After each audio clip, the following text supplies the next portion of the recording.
നമസ്കാരം. Media vision വാർത്തകളിലേക്ക് സ്വാഗതം. വൻമുഖം എളമ്പിലാട് MLP സ്കൂൾ വിദ്യാർത്ഥികൾ സ്ഥാനാർത്ഥികൾക്ക് വികസന നിർദ്ദേശ പത്രിക നൽകി സ്കൂളിലേക്ക് സ്വീകരിച്ചു. മൂടാടി പഞ്ചായത്തിലെ വൻമുഖം എളമ്പിലാട് MLP സ്കൂൾ സ്ഥിതി ചെയ്യുന്ന 4-ാം വാർഡിന്റെ വികസനം എങ്ങനെ വേണമെന്ന കുട്ടികളുടെ കാഴ്ചപ്പാട് വികസന നിർദ്ദേശ പത്രിക തയ്യാറാക്കി വാർഡിൽ മത്സരിക്കുന്ന സ്ഥാനാർത്ഥികൾക്ക് സ്കൂൾ വിദ്യാർത്ഥികൾ നൽകി.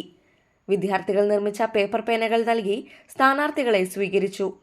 നിരവധി പുരസ്കാരങ്ങൾ കരസ്ഥമാക്കിയ ഈ വിദ്യാലയത്തിലെ വിദ്യാർത്ഥികൾ നിരന്തരമായി ഏറ്റെടുത്തുവരുന്ന പരിസ്ഥിതി കാർഷിക പ്രവർത്തനങ്ങളുടെ ചുവട് പിടിച്ച് വാർഡിലെ മുഴുവൻ വീടുകളിലും ജൈവ പച്ചക്കറി കൃഷി പ്രോത്സാഹിപ്പിക്കാനുള്ള പദ്ധതി ആരംഭിക്കണമെന്നും 2018 സംസ്ഥാനത്തെ ആദ്യത്തെ സമ്പൂർണ്ണ ഹോം ലൈബ്രറി വിദ്യാലയമായി മാറിയ സ്കൂൾ സ്ഥിതി ചെയ്യുന്ന വാർഡിലെ കുടുംബങ്ങളുടെ വായനാശീലം രൂപപ്പെടുത്താൻ വാർഡിൽ ഒരു പൊതു ലൈബ്രറി സ്ഥാപിക്കണമെന്നും വാർഡിൽ രൂക്ഷമായ തെരുവുനായ ശല്യത്തിന് ശാശ്വത പരിഹാരം കാണണമെന്നും 4-ാം വാർഡ് മാലിന്യമുക്തമാക്കാൻ പൊതു ഇടങ്ങളിൽ വേസ്റ്റ് ബിൻ സ്ഥാപിക്കണമെന്നതടക്കമുള്ള 10ഓളം സുപ്രധാന നിർദ്ദേശങ്ങൾ ഉൾക്കൊള്ളിച്ചാണ് കുട്ടികൾ വികസന നിർദ്ദേശ പത്രിക തയ്യാറാക്കിയത്.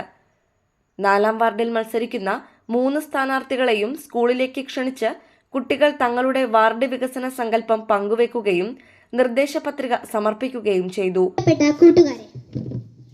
നമ്മൾ എല്ലാവരും ഇന്നിവിടെ ഒത്തുചേർന്നിരിക്കുന്നത് ഈ സ്ഥാനാർത്ഥിമാരിൽ വാർഡ് മെമ്പർ ആവുന്ന അധ്യാപകരെ, തിരക്കിനിടയിലും നമ്മുടെ ക്ഷണം സ്വീകരിച്ചെത്തിയ പ്രിയപ്പെട്ട 4-ാം വാർഡ് സ്ഥാനാർത്ഥികളെ, എല്ലാവർക്കും എൻ്റെ നമസ്കാരം. സ്കൂളിൻ്റെ ഉന്നമനത്തിനു വേണ്ടി ഞങ്ങൾ നൽകിയ വികസന നിർദ്ദേശക പത്രിക ഏറ്റുവാങ്ങിയ സ്ഥാനാർത്ഥികൾ സ്കൂൾ ലീഡർ MK വേദ വികസന നിർദ്ദേശ പത്രിക കൈമാറി. സ്ഥാനാർത്ഥികളായ അനസ് അണ്യാട്ട്, PVK അഷറഫ്, P സ്മിനു എന്നിവർ ചേർന്ന് ഏറ്റുവാങ്ങി. തുടർന്ന് സ്ഥാനാർത്ഥികൾ കുട്ടികളുമായി സംവദിച്ചു. നമുക്കെല്ലാം ഇങ്ങനെ ഒരുമിച്ചിരുന്ന് വിദ്യാഭ്യാസം കിട്ടുന്ന ഒരു കാലത്തേക്ക് നമ്മൾ എത്തിപ്പെട്ടത് കുറേ ആളുകൾ, നമ്മുടെ മുന്നേ കഴിഞ്ഞു പോയ കുറേ ആളുകൾ കഷ്ടപ്പെട്ട വികസനത്തിന് മുന്നണിക്കും വേണ്ടി നമ്മൾ പ്രയത്നിക്കും. അല്ലെങ്കിൽ ഞാൻ ഇവിടെ വിജയിച്ചു വരുവാണെങ്കിൽ പ്രയത്നിക്കുമെന്നുള്ളത് 100% ഉറപ്പു തരുന്നു.